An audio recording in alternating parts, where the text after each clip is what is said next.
Então, gravando. Muito boa noite, Raquel. Obrigado pela sua participação. Você foi super gentil de ceder seu tempo aí. Eu preciso te apresentar, né? Raquel Nogueira foi minha colega lá na psiquiatria forense do IML, psicóloga extremamente competente, ficou uma temporada aqui em Belo Horizonte, depois voltou para o Rio, está fazendo uma carreira brilhante lá. Eu queria, Raquel, que você complementasse a apresentação. Depois eu vou até contar uma história curiosa antes do nosso bate-papo, para a gente começar. Obrigado mais uma vez e, por favor, se apresente. Ô, Luiz, para mim é um prazer estar aqui. Não tem nada que me apresente melhor do que dizer que eu sou sua amiga. Então, acho que essa apresentação é suficiente. Eu sou psicóloga e sou amiga do Luiz. Muito bom estar aqui. Eu tenho assistido as entrevistas, assim, é muito gostoso de assistir, né? A tua condução e as pessoas que você escolhe, assim, muito bom. Muito bom estar aqui. Você está entre elas, né? E tem uma história curiosa, né, Raquel? O tema do nosso bate-papo hoje vai ser comunicação, né? A importância da comunicação na saúde mental das famílias, né? A gente vai tentar manter esse foco aí. E sobre comunicação, eu preciso contar uma história para vocês, né, que estão assistindo aí. Que foi a maneira que eu conheci a Raquel. Né, daquelas poucas pessoas que a gente lembra exatamente como conheceu, né? Então, a Raquel, 15 anos atrás, né, Raquel? Não parece, não, né? Mas já tem 15 anos. E a Raquel vinha do Rio, né? Tinha casado, o marido foi transferido para Belo Horizonte na época e ela não conhecia ninguém, né? E eu tinha uma relação, eu estava lá na psiquiatria forense do IML, né? Era perito criminal lá. E a psiquiatria forense tinha uma relação muito ruim com a psicologia na época, né? Porque os profissionais investiam pouco, né? Não estavam muito interessados ali em entregar excelência e tal. Uma delas se aposentou e a Raquel entrou no lugar. E no dia que a Raquel entrou, ela veio discutir um caso comigo. Falei, gente, essa menina, ela sabe o que ela está falando, né? Não é uma coisa... Ela não está enrolando ali, ela não tá falando somebody love, Paranauê, nem nada disso. Ela sabia muito bem o que ela estava falando. E eu acho interessante contar essa história porque a sua especialidade passou a ser comunicação, né, Raquel?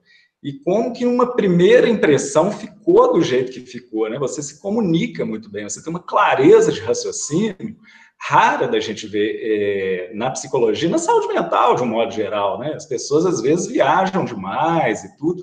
Então, eu queria começar nosso bate-papo por aí, né? A importância da clareza da comunicação e como que isso é seu cartão de visita, né? Então, eu sou terapeuta de família, né, e casal. Então, eu gosto de falar que eu sou filha de uma historiadora com um jornalista, né? Então, eu me localizo bem e preciso entender o que a pessoa precisa saber de mim, né? Então, isso acho que dá uma forma para minha posição profissional, né? Mas como terapeuta de família, eu sempre penso que a gente não sabe nada de família, e família é uma ciência, né? A gente nasce em família, a primeira célula social que absorve a gente é a família, né? E a gente acho que o humano é uma espécie, talvez acho que de todos os mamíferos, eu acho que a única espécie que, se não for recebida e cuidada no primeiro momento de vida, não tem a menor chance na vida. Então, a gente começa nessa relação de interdependência.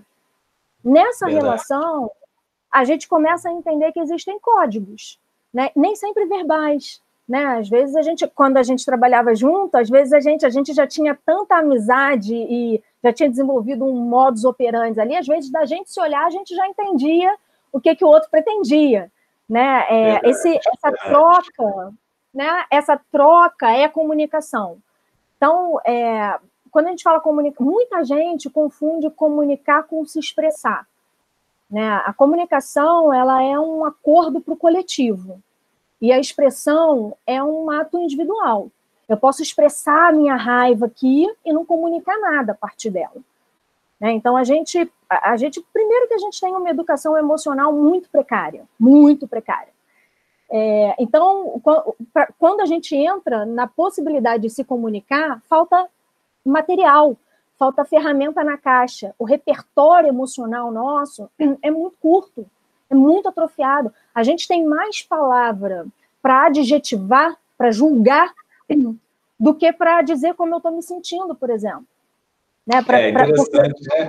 Você falar de palavras para adjetivar, né? Uma coisa que eu falo demais quando eu atendo casais, né? Quando eu atendo famílias e tudo, você deve falar. Na hora que entrou um adjetivo na discussão, acabou a discussão, né? Você é um babaca, você é um idiota, acabou a discussão, não tem mais, né? Virou a pessoa depositando a carga emocional dela na outra, né? Exatamente. E aí um outro aspecto da comunicação, que é onde eu acho que tangencia na questão da saúde emocional, na saúde mental, inclusive. Assim, como que a comunicação depende de regulação emocional. Né? Se é um acordo para o coletivo, eu preciso estar minimamente capacitada para tocar o outro sem machucar o outro, sem violentar o outro. Acontece que, mais uma vez, a gente não é educado dessa forma. Quando a gente vai fazer família, né, quando a gente casa, o conceito de família, a família nasce, na teoria, a família nasce com a chegada do primeiro filho. Se não tem filho, a gente fala de casal. Né? Então, o casal ou a família, a gente aprende a ser casal e família nas nossas famílias de origem. A partir do que a gente vivenciou, observou, né, daquela mentalidade que a gente estava ali, influenciando e sendo influenciado. Tem um choque cultural tão grande de casais, né, recém-casados, né, que cada um vai levar a sua bagagem ali, né? Exato. E quando o filho nasce, né, Luiz, é quando isso fica mais evidente. Assim, o primeiro ano de casamento não deveria se chamar lua de mel, né? Porque, assim, de bom, de muito bom, não tem quase nada. E a gente tem que parar de romantizar essas coisas, né? Assim, é uma luta. Eu atendo muito casal recém-casado que acha que tem problema com eles, porque eles brigam todos os dias e antes não brigavam, porque eles precisam começar a ajustar o que não precisava ser dito, o que não era do acordo, o que não era do coletivo. A minha família era um problema meu, né? A família do outro era um problema do outro. E outras coisas. Dinheiro não precisava ser falado. E quase nunca a gente faz um acordo explícito sobre o dinheiro. E falar de dinheiro fala de tanta coisa, né? Isso é muito da cultura latina, né? Você vê filme americano, eles falam sobre dinheiro, né? Casais falam sobre dinheiro, pais falam com filhos sobre dinheiro, com uma desenvoltura que para nós chega quase a ser assim, uma falta de educação, né? Uma coisa agressiva, né? Falar de dinheiro. E isso, ao não falar, né? A gente vai transitando em ambientes pouco claros, né? E aí é que começa a bola de neve da comunicação, né? Você vai juntando frustrações, vai juntando expectativas, vai juntando um monte de coisas não ditas, e de repente explode porque alguém deixou uma luz acesa na casa, né? Então, eu sempre penso isso, assim, eu falo até para os casais, a gente fala do que a gente dá conta de falar, mas por baixo daquilo existem dívidas emocionais que não vão sendo ditas, né? Porque a comunicação é precária, né? A gente, como eu falei, assim, a gente tem pouco recurso para entender a comunicação. Se ela depende de regulação emocional, o que a gente sabe sobre regulação emocional? A gente sabe muito pouco. No Instagram, né, que é a rede que eu mais uso e sigo, uso o Instagram tipo como uma revista, né? Eu vejo muita gente falar assim, controle sua raiva, controle suas emoções. Acho péssimo, né? Porque o controle é quase que a imagem que me vem é prender um cachorro na coleira, sabe? Amordaçar o cachorro, sabe? Sentimento, a gente administra, né? E ansiedade, né? Não tem ninguém, existem níveis de ansiedade, e a ansiedade é um elemento extremamente importante para a gente se colocar na vida, para a gente ter expressão social, para a gente ganhar dinheiro, para a gente ter motivação, né? Eu estava falando com o Badolato, né, na entrevista passada, que o exemplo que eu gosto de dar é que se o aluno não fica ansioso com a prova no dia seguinte, ele não estuda, né? Se ele não estudar, ele não passa e assim por diante, né? Então, a ansiedade é muito comparável ao tempero da comida, né? Sem tempero, ninguém come, né? Se está demais, também ninguém come. Então, como é que a gente administra isso, né? Então, eu gosto de um caminho, assim, que é um caminho muito menos performático do que o que se vê hoje em dia, né? E acho que a confusão começa daí, né? Eu sempre divido, assim, a educação em uma educação performática e uma educação essencial, uma educação para a vida, né? Quando eu penso em performance, eu penso em ter sucesso, é muito ego, né? É muito mais o mundo de fora sendo mais importante do que as minhas construções de dentro. Se eu tenho ansiedade para falar em público, por exemplo, a primeira coisa que eu preciso me perguntar é qual é a minha intenção ao subir nesse palco? Eu quero aplauso? Se eu quero aplauso, realmente eu vou ter muita ansiedade porque o meu sucesso vai estar na mão do outro. Mas se a minha intenção é compartilhar um pouco do que eu trago, do que eu já aprendi, das minhas ideias, é trocar, eu estou doando de mim. E quando a gente doa da gente, né, não tem a ansiedade, ela diminui, porque o locus de atenção, ele muda de foco. Né? O foco sou eu, não se trata do outro. E na comunicação isso é importante pra caramba. Porque se eu acho que alguém me causa raiva, né? Fulano me deu muita raiva. Já é um equívoco na lógica da construção disso, né? Porque o outro não me causa nada que eu já não tenho aqui dentro. O que o outro pode estar fazendo comigo é me mostrando, né? Que eu acho que é ótimo, a gente cresce em relação, o outro pode ser um despertador para alguma coisa que já está dentro de mim. E aí, olha o caminho da comunicação, como ele é complexo. Eu preciso, primeiro, observar os dados objetivos da realidade, julgando o menos possível. Depois, entender o que eu senti. Então, eu tenho que ter um repertório, né? Eu tenho que conhecer sobre vida emocional um pouquinho, porque quanto mais eu conhecer, mais eu vou conseguir identificar o que eu sinto. Claro. Depois de identificar o que eu sinto, tem uma frase que eu acho uma preciosidade, que é você pensar que necessidade minha não foi atendida nessa situação. Porque é daí que o sentimento vem. Você me humilhou, né? Você me humilhou. Não, eu me senti humilhada com o que você fez. E qual era a minha necessidade? Eu precisava ser respeitada. E aí eu tenho como transformar isso num pedido e o foco, se a relação me interessa, né? O foco pode ser a solução disso. E não o reme-reme que a gente geralmente fica, né? Numa discussão, numa briga que nunca dá em lugar nenhum e um não entende o outro, fica uma disputa de razão. O problema, né, Raquel, é que aqui está quem está mandando a mensagem. Aqui está quem está recebendo. O que acontece nesse espaço é o que de fato importa, né? Isso é bíblico, né? Desde a Torre de Babel lá, das pessoas não se entenderem, né, e tal. Porque quem manda a mensagem tem ali uma carga emocional e quem recebe a mensagem tem uma carga emocional maior ainda, né, do que quem está mandando. Muitas vezes a carga de quem recebe é que vai determinar o tom da discussão, né, e não de quem está enviando a mensagem.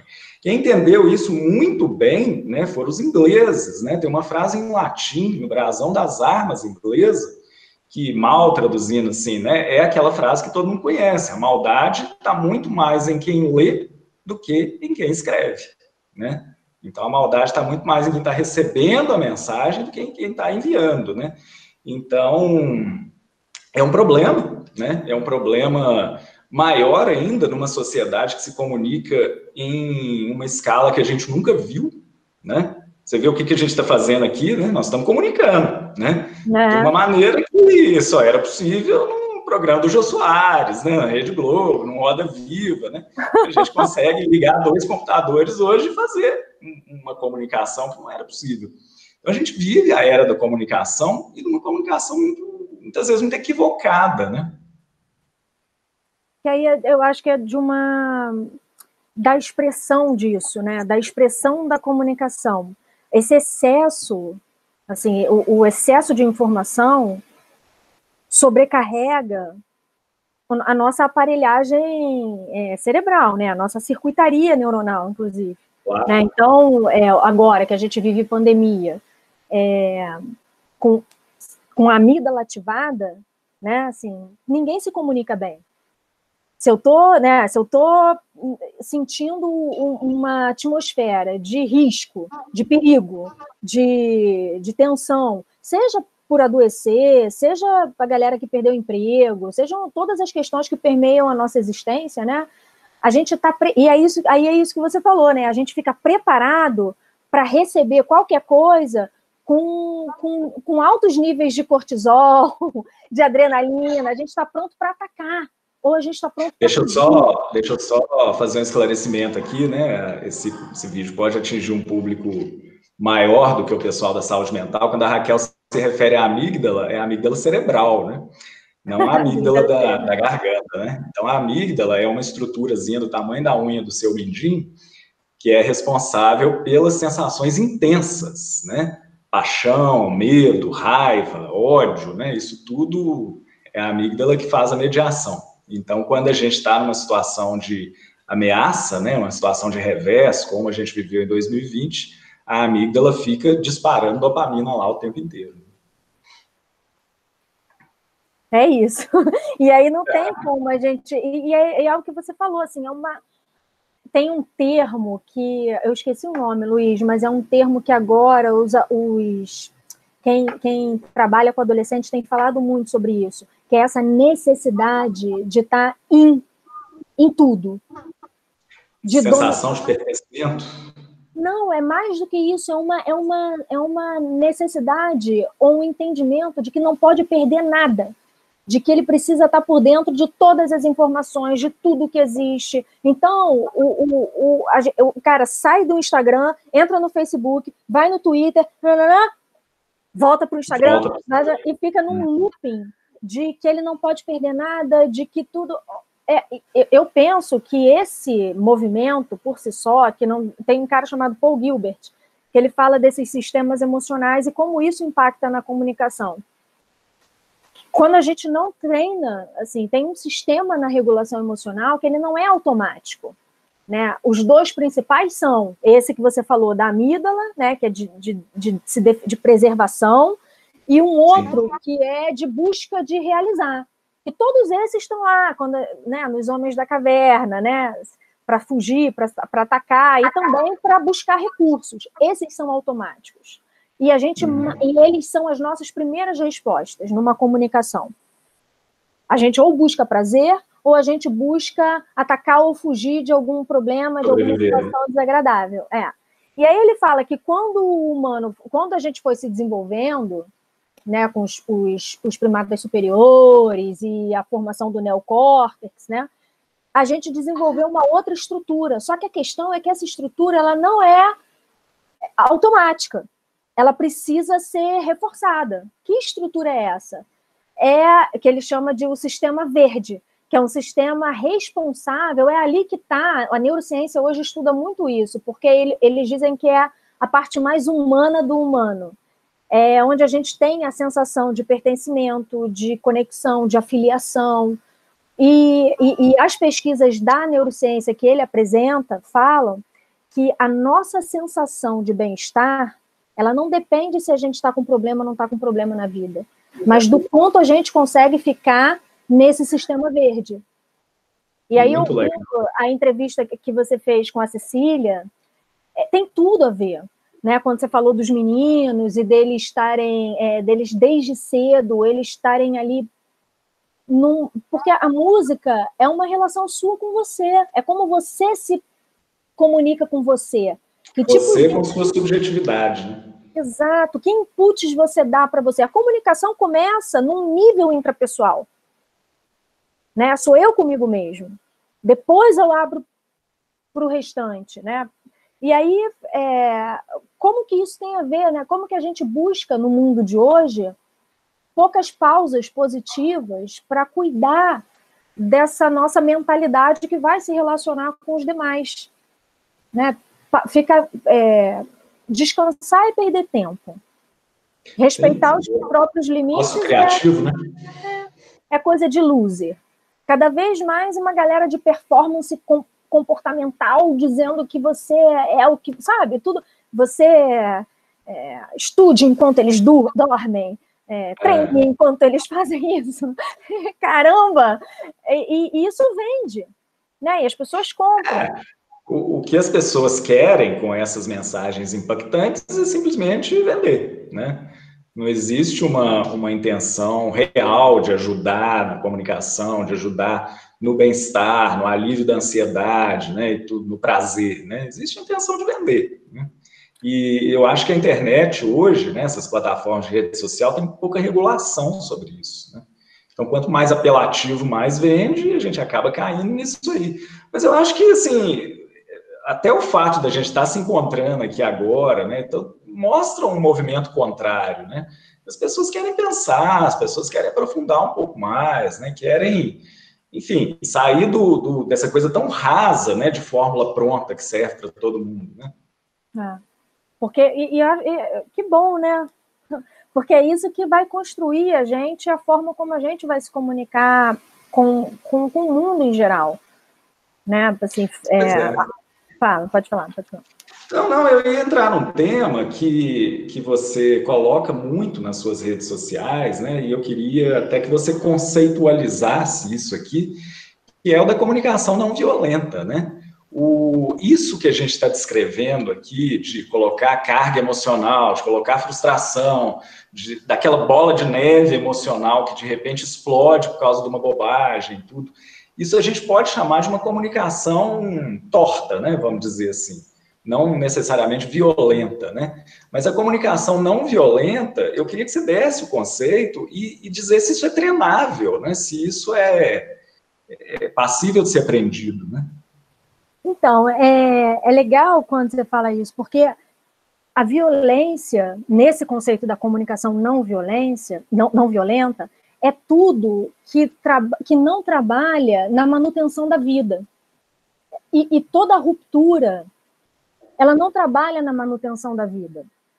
Por quê? Porque nós somos seres sociais. O isolamento no nosso funcionamento, ele tanto é um preditor de doença, quanto ele pode ser um sinalizador de doença. Eu não estou falando do isolamento, eu quero ficar na minha casa sozinho, né? É a ausência de rede mesmo, né? E como tem gente que vive em isolamento, né? A comunicação não violenta, ela é para mim, né, é uma necessidade da nossa sobrevivência, porque ela fala muito de comportamentos sustentáveis. Quando a gente frequenta, né, os encontros de comunicação não violenta, eles costumam muito falar que hoje a gente tem 3 problemas para resolver. Um é a questão do nosso lixo, né? A outra é a questão do nosso consumo, e a outra é a forma como a gente resolve o conflito. Porque essas três, a forma como a gente faz isso hoje não garante a gente mais tempo de vida aqui no planeta, né? A forma como a gente consome, como espécie, né? E aí, dentro da minha área, óbvio que assim, aqui em casa eu cuido do lixo, eu tenho uma preocupação com o consumo, mas onde eu acho que eu posso ser mais ativa é na questão da forma como a gente trabalha na resolução de conflito, né? A gente ainda é uma sociedade que aposta em ruptura. Não tá bom, não tá bom, deixa para lá. E na ruptura a gente não cresce. Ou a gente cresce em bolhas, né? Que acho que os eventos políticos do nosso país há algum tempo vêm mostrando isso, né? A gente fala para quem pensa como a gente, né? A gente tem dificuldade de ouvir quem não pensa como a gente. Existe um comportamento de matilha, né? Você vai num grupo, sei lá se você é de direita, de esquerda, né? Mas digamos que você fosse de um lado, você vai falar num grupo do outro lado, vem uma alcateia, né? Uma matilha para acabar com você, né? Para te destruir. Ninguém quer discutir, ninguém quer invalidar o outro, a priori, né? E isso acaba sendo um sintoma da sociedade atual, né, Raquel? Teve aquela série lá do Netflix, né? Não sei se você viu, aquela série, não, aquele documentário, né? Sobre o mal das redes sociais, né? Tudo. E as pessoas são reforçadas o tempo inteiro pelas verdades que elas criam, né? Esses algoritmos, essas coisas. Então, sei lá, você é fluminense, né? Então, o Fluminense é o melhor time do mundo. Aí você começa a ver que o Fluminense é o melhor time do mundo, não sei o quê. Daqui a pouco você está convencida de que o Fluminense é uma coisa de maluco, é um negócio que está fora da esfera, né, do futebol e tal. Por quê? Porque você vai se induzindo a acreditar nisso, né? Os reforços são muito fortes. Então você tem um Esse reforço, Luiz, nada, eu que te peço desculpa, te interrompi. Esse reforço, ele tem tudo a ver com essa educação voltada para a performance que a gente teve, né? Uma educação de punição, castigo, competição, né? Que então o erro, porque a comunicação não violenta, ela entende o erro, a falha, como uma vulnerabilidade, e toda vulnerabilidade é positiva. Né? A gente usa mal a palavra, né? Mas a vulnerabilidade é um elemento extremamente positivo do humano. É por ali que é a minha via de crescimento. Né? E na comunicação não violenta, o erro ele é integrado no processo de desenvolvimento. Não tem ninguém aqui que tenha condições de punir ou de sei lá, premiar o comportamento do outro, porque isso é baseado em valores muito pessoais, se não houver um acordo coletivo. Né? E qual é o acordo coletivo? Assim, eu fico pensando, as pessoas às vezes perguntam assim, Raquel, então você não é a favor de que ninguém vá preso? Eu falo, não, eu não falo eu não estou falando isso, mas eu acho que a gente precisa começar a pensar o que significa mandar alguém para a cadeia hoje. Né? Porque essa pessoa volta e a gente fica muito emburrecido, né? num jeito de pensar muito pouco sistêmico. Fica naquela coisa cartesiana de bem e mal, né? Que a gente não evolui, né, Luiz? E aí a comunicação, ela atrofia aí. Quando eu preciso disputar, quando eu preciso... Eu sempre gosto de falar, assim, trazer mais para a vida do nosso dia a dia. A gente conheceu uma pessoa assim, problemas na comunicação, né? Competir sofrimento é um problema na comunicação. Se eu te falo, cara, Luiz, estou com um super problema aqui, aí ao invés de você me escutar, o que você faz? Eu tô com um problema maior do que o seu, né? Ou então fala, nossa, Raquel, eu já passei por isso. E não sei o que, não sei o que, não sei o que, não sei o que, não sei o que. Então, falta, quando eu faço esse treino, porque é treinável, eu não gosto, não é adestrável, porque é muito mais do que uma ferramenta, é uma filosofia, é um jeito de viver. Né? A comunicação não violenta é um jeito de entender o mundo e se colocar nele. Quando eu faço esses exercícios com um casal, por exemplo, eles falam assim, tá, é só ficar ouvindo? Eu não vou ajudar em nada. O entendimento de que a gente tem sempre que estar fazendo alguma coisa para ser útil. Né? E oferecer escuta empática na nossa profissão, a gente sabe, é uma arte. É uma arte. E a escuta empática, ela tem real curiosidade no outro.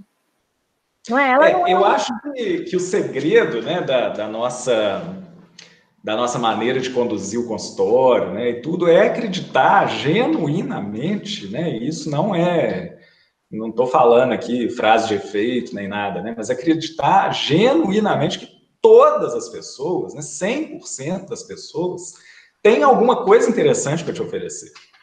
Né? Eu parto dessa premissa em cada primeira consulta que eu atendo. Né? Então, já é um caminho para a comunicação não violenta. Né? Muito. Legal, Raquel, ela tem uma história, né? Qual é a sua história?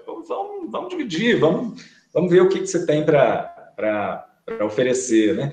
E as pessoas nesse ambiente narcisista, né? Nessa sociedade narcisista, elas tendem a não estar interessadas no outro, né? Interessadas só em afirmar as verdades delas, né? E aí é aquela coisa, você falou de vulnerabilidade, né? Vulnerabilidade a gente pode substituir por problema, né? A palavra problema, só para fechar o raciocínio. Crescer é resolver problema. Se você não expõe sua vulnerabilidade, se você não expõe seu problema, você não cresce, né? Você vai ser o que a gente tem visto aí, né? Os eternos adolescentes, né? Adolescentes de 30 anos, adolescentes de 40 anos que não se sentem prontos para se expor. Né? Por que você acha que a gente não expõe problema? Por vaidade. Por vaidade é uma. E aí eu fico pensando que na sociedade que a gente vive, impactar o outro passou a ser uma dificuldade. Eu tenho medo de impactar o outro.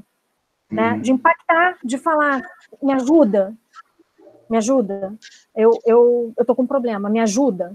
Essa frase, porque se eu fui educada para performance, né? Para o sucesso, para cuidar da minha vida, enfim, e os erros me fazem ser punida. Eu não impactar o outro passa a ser... Quando a gente fala na comunicação não violenta, que o maior exemplo disso a gente faz todos os dias. Quando a gente passa por um vizinho e fala, bom dia, tudo bem? A resposta do vizinho é sempre, bom dia, tudo jóia. Ele não vai me impactar com uma questão que ele esteja passando. E ele é minha primeira rede de apoio. É com ele que eu conto. Né? Ele está na porta comigo. Né? Eu penso muito isso. A comunicação, quando a gente fala de comunicação, a primeira coisa é que a gente está falando que os adultos vão transmitir uma mentalidade relacionada a isso para quem está chegando novo no grupo, para as crianças e para os adolescentes. Né?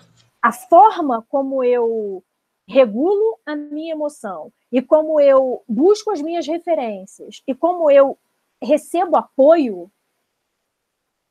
vai impactar diretamente na relação com as crianças e com os jovens. Né? Eu posso ser uma mãe super antenada, informada, bem-sucedida, extremamente sobrecarregada e sem rede de apoio. Que qualidade de relação supõe-se que eu vou ter com os meus filhos e né, com o meu grupo? Se você é uma mãe performática, você vai tender a querer filhos performáticos. Né? E vou tornar o ambiente da minha casa extremamente ansiogênico. Na minha caminhada assim, na saúde mental, Luiz, não sei, até queria ver o que você acha disso, assim, é um pensamento meu. Quando o paciente chega para mim, ou chega uma família, acho que a minha primeira meta é diminuir o nível de ansiedade desse grupo. Porque eles chegam com ansiedade tão alta, que não há aprendizado com uma ansiedade assim. Né? E a terapia é um ambiente de aprendizado. Claro. Aprendizado tanto no sentido racional, né? No sentido que dá para a gente verbalizar, quanto no sentido de lidar com a nossa subjetividade, né? Eu acho que no final das contas, né, como eu falei muito com a Cecília na primeira entrevista, né, o nosso desafio é lidar com a subjetividade, né? Como eu disse, né, na comunicação, você tem uma ponta aqui, uma ponta aqui. O que está dito, o que está escrito, o que está a mensagem fria ali, ela é muito fácil de entender, né? O que está no meio aí é que envolve muitas questões que às vezes a gente não dá conta, né? E tem muita gente que não quer dar conta, né? E aí é que está o nó da questão, né? Se a pessoa não quer, como que a gente treina isso, né? Como que a gente convida ela a distensionar, né? Então, eu penso sempre duas coisas aí. Eu penso uma que eu acho que às vezes a pessoa não consegue, sabe? Porque talvez ela não consegue. Não sei se ela não quer. Às vezes ela nem sabe que quer. sabe? Ela não, eu não sei, ela não consegue. E a outra coisa é que eu penso sempre que o indivíduo, você sabe, assim, a minha orientação é sistêmica, né? Para mim, o indivíduo, ele é relacional. Não, para mim, não existe um indivíduo puro, sabe? Um soluto, sabe? Um elemento puro. Porque a gente já nasce altamente impactado pelas expectativas do grupo que me recebe. Eu já nasço com nome, eu já nasço com berço, eu já nasço com uma história prévia de mim. Óbvio, assim, eu tenho expectativa dos pais, né? Frustrações dos pais, né? Você imagina uma mãe que, sei lá, queria ter sido uma profissional de sucesso e tudo, ter uma filha, né? Ela vai depositar nessa filha uma carga, né? Um pai que, sei lá, queria ser atleta, né? Fanático com o Fluminense, né? Então, vai querer que o menino jogue futebol no Fluminense. E às vezes até as coisas mais básicas, assim, uma mãe que perdeu um filho antes da chegada desse filho, né? Como ela recebe esse filho? O momento financeiro que aquele filho está chegando naquela família. Então, o pai foi à falência, o avô morreu. Que mudanças aquele sistema maior daquele grupo estava passando na minha chegada aqui. Então, o nosso ser interior, ele existe, mas sempre relacionado ao contexto. Né? A gente uma engrenagem numa máquina maior, né? A gente é uma engrenagem ali. Qual lugar que essa engrenagem vai ocupar depende de muitas variáveis, né? Raquel, queria divagar um pouquinho com você aqui sobre a questão dos jovens atuais, né? A gente vive essa era da incomunicação numa era de hipercomunicação, né? Então, as pessoas estão fazendo muito barulho, as pessoas estão, você usou um termo aí, elas estão se expressando, né? Mas elas não estão se comunicando. E isso, eu não sei se é porque a gente está entrando no Zenta, né? Entrando na meia-idade, mas a impressão que dá é que a meninada que está chegando aí, né? Que está com 15 anos e tudo, está muito angustiada, né? E levantando bandeiras cada vez mais radicais, né? Cada vez mais impactantes mesmo, né? Você acha que isso é consequência dessa má comunicação? Eu não sei. Ou você acha que a meninada sempre levantou bandeira mesmo e a gente... Eu tendo a achar isso. Porque se a gente conversasse com os nossos pais, de repente eles iam achar super radicais o radical que a gente fazia. Eu não sei, assim, eu lembro de conversas com a minha mãe sobre virgindade. Pô, tudo bem, gente, hoje eu sei que isso é uma coisa boba, mas naquela época não era. E eu acho que toda geração sofre o hiato geracional, sabe? Os princípios e os elementos que recebeu e o que hoje o grupo vem trazendo, né? Eu ouço muito dizer na minha prática que é uma geração mais fluida, né? Mais atual, mais desconstruída. Pode ser. Eu não sei se isso é um problema, né? Porque também é uma geração que possibilitou que muitas vozes de minoria fossem ouvidas, né? E que muita coisa acontecesse saindo das sombras do que sempre aconteceu e a gente fingia que não acontecia, né? Eu sou mulher. Eu lembro de quando tinha 13, cresci num bairro aqui no Rio de Janeiro, em Vila Isabel. Vila Isabel é um bar em cada esquina com uma atmosfera de samba, malandragem e tal. Então, eu tinha 13 anos, o meu corpo estava se formando. Eu saía de casa, eu passava por uns 3 bares, eu ouvia bobeira de uns homens que tinham idade para ser meu pai e meu avô. E sabe o que eu ouvia das mulheres mais velhas do que eu? Não só da minha família, mas das mulheres mais velhas. Mulher direita não tem ouvidos. Então, aquelas mulheres que poderiam ser para mim uma referência de olha, você não está errada, né? De você não fez nada, né? Elas funcionavam como mais um fator para reforçar aquele comportamento, né? E a meninada de Legal, hoje já conta com uma outra referência de geração. Uma geração que dá sustentação para essa meninada, e aí a gente tira das sombras muita coisa que não é para acontecer, não pode mais acontecer, né? E sempre aconteceu. Né? Mas essa questão da comunicação, Luiz, eu penso que tem a ver com a nossa geração também.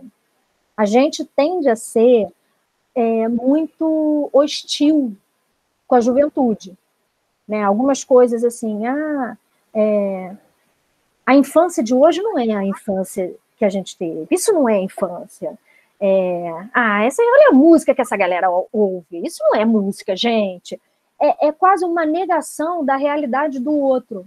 E aí, o que acontece? O outro precisa reafirmar, ou precisa vir com mais força para afirmar que aquela é a realidade dele.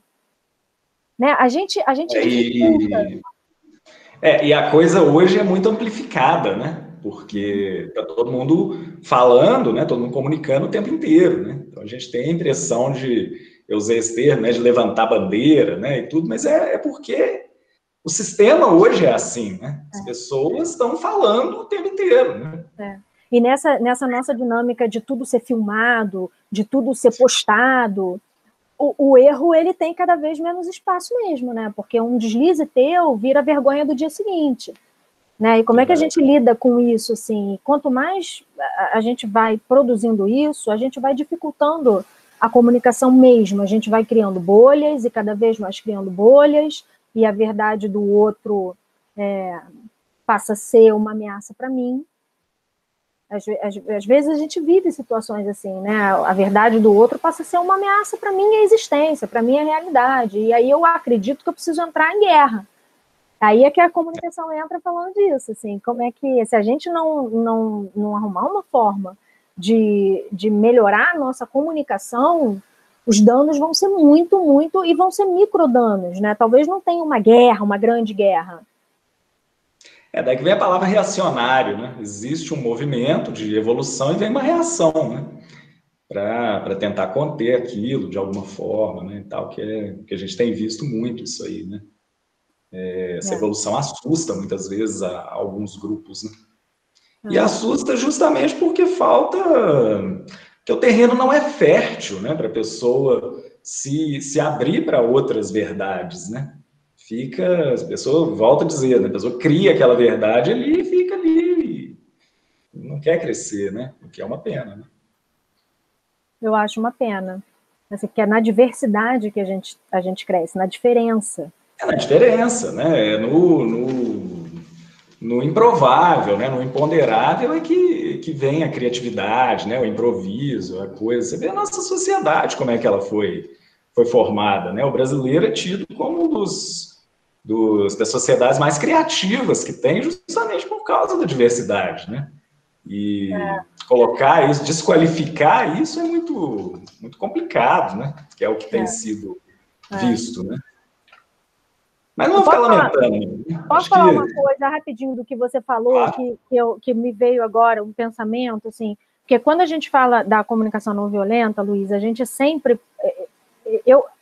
A comunicação não violenta, ela anda junto com as regras, sabe? E ela não propõe uma submissão às regras, mas o que ela propõe é que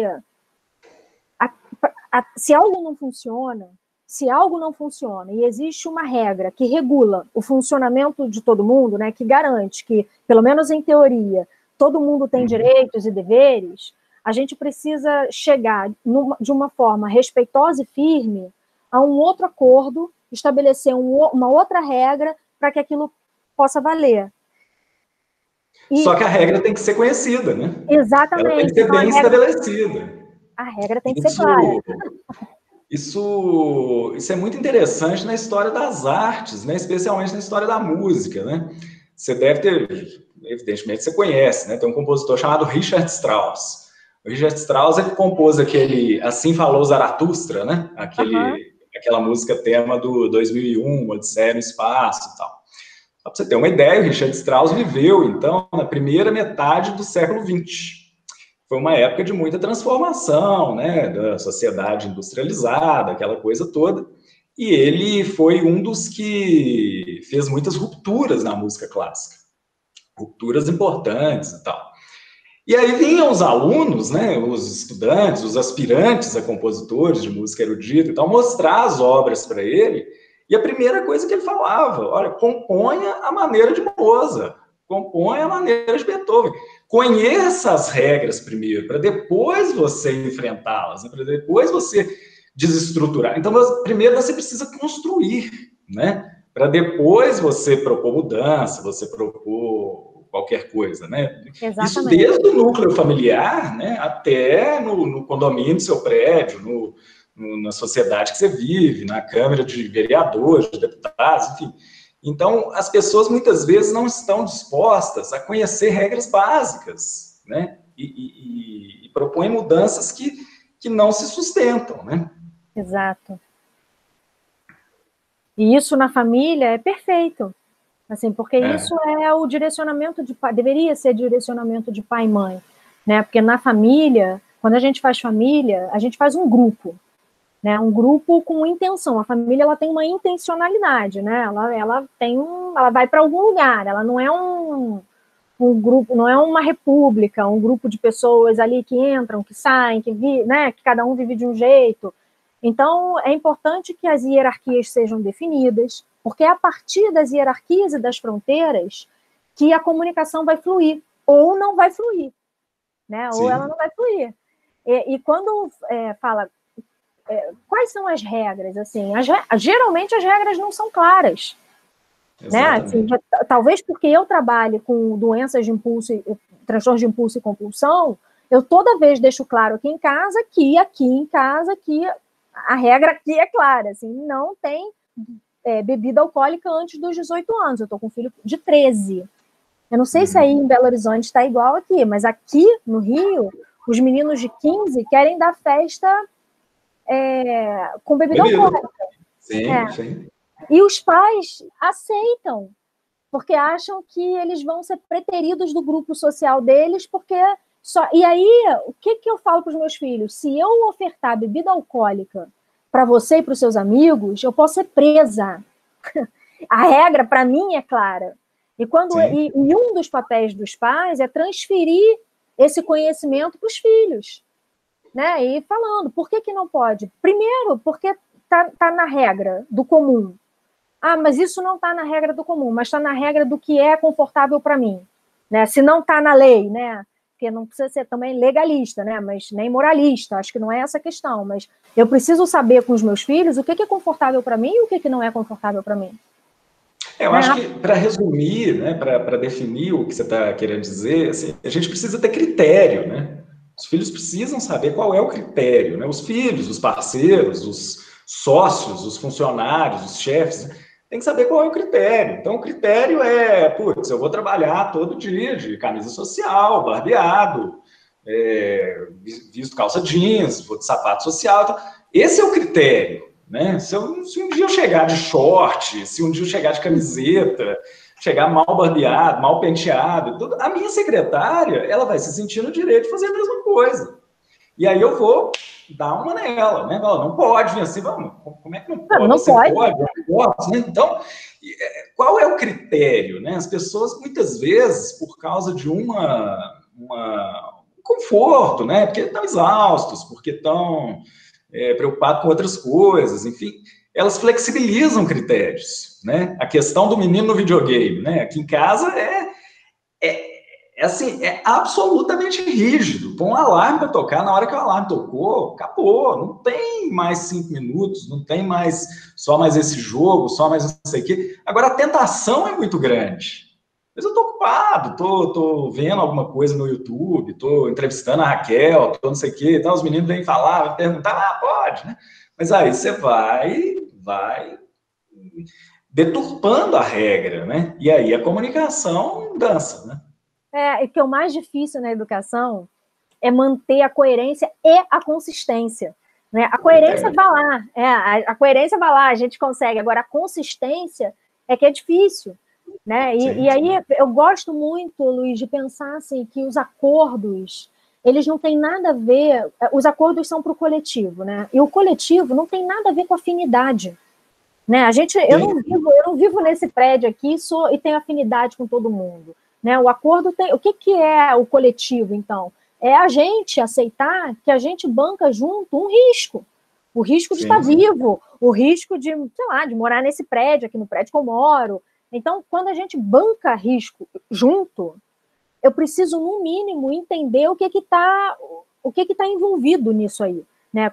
Eu preciso ter clareza de como funcionam as coisas aqui. Sim. No coletivo. Qual é o critério, né? O critério é você não parar o seu carro na vaga do vizinho, né? Se um dia o vizinho chegar e parar na sua vaga, você vai ter todo o direito de reclamar. Agora, não, mas foi só 5 minutos, mas era uma visita, era uma pessoa, perde, né? E aí é que está o problema, né? Aí é que as pessoas vão parar no seu consultório. No nosso. Porque começa assim, e depois isso vai contaminando pequenas questões, né? Começa em grandes questões. A gente começa aí dando esse exemplo, a coisa mais absurda, né? Um vizinho parar o carro na sua vaga, né? Coisa inaceitável, né? Todo mundo entende que é inaceitável, né?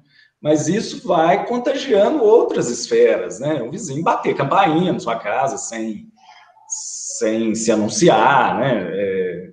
Enfim. Se achando no direito, né? Se achando no direito de ocupar espaço, né? Acho que uma boa medida para a comunicação ser legal é que o nosso livro caixa emocional, ele precisa estar sempre saudável. Né? Eu não posso ter dívidas a pagar e nem créditos a receber. Né? Muito legal isso. Porque assim, o mundo não me deve nada e eu vou trabalhar para não dever nada a ninguém. Como é que eu não devo nada a ninguém? Trabalhando dentro dos acordos, funcionando dentro dos acordos. Né? Porque esses débitos e créditos emocionais, eles vão se acumulando. E a hora que eles chegam num limite assim, insuportável, eu posso ter reações que eu me desconheço. Quantas vezes você não ouviu isso no consultório? Claro. O paciente falar, não sei o que me deu. Assim, isso para mim, isso é um drama, né? Uma expressão dramática, assim, de sofrimento, né? De como essa pessoa não respeitou a comunicação dela com ela mesma, né? Como é que ela ultrapassou limites dela, de necessidades dela. Como é que ela não colocou isso antes, né? Que ela precisava de respeito, de tempo, de descanso. Como é que ela não viu os sentimentos que estavam envolvidos e que só cresciam e que só... Eu penso muito que essa era de muita informação também é uma era que convida a gente para muita desconexão, para uma vivência muito do daqui para fora, né? De atender expectativas e de corresponder necessidades alheias e muito pouco espaço de entendimento das minhas próprias necessidades. A comunicação, ela começa entendendo as minhas próprias necessidades, porque é a partir disso que eu vou comunicar para o outro como é que as coisas funcionam comigo. Né? É o conceito básico do existencialismo, né? A gente tem um olho para fora e outro para dentro, né? E esse olho para dentro está meio míope, né? Numa sociedade que parece está muito mais preocupada em parecer, né? Do que em ser. Mas muito bom, Raquel, muito bom falar com você, adorei. Tá? Nós estamos chegando na nossa horinha aqui. E você provou o que eu falei no início, né? Você foi super clara, acho que o pessoal vai gostar demais, né? Da maneira que você expôs seu conhecimento, você se comunicou, né? Você tem uma clareza realmente fora do comum, tá de parabéns, né? Como eu sempre achei que você está.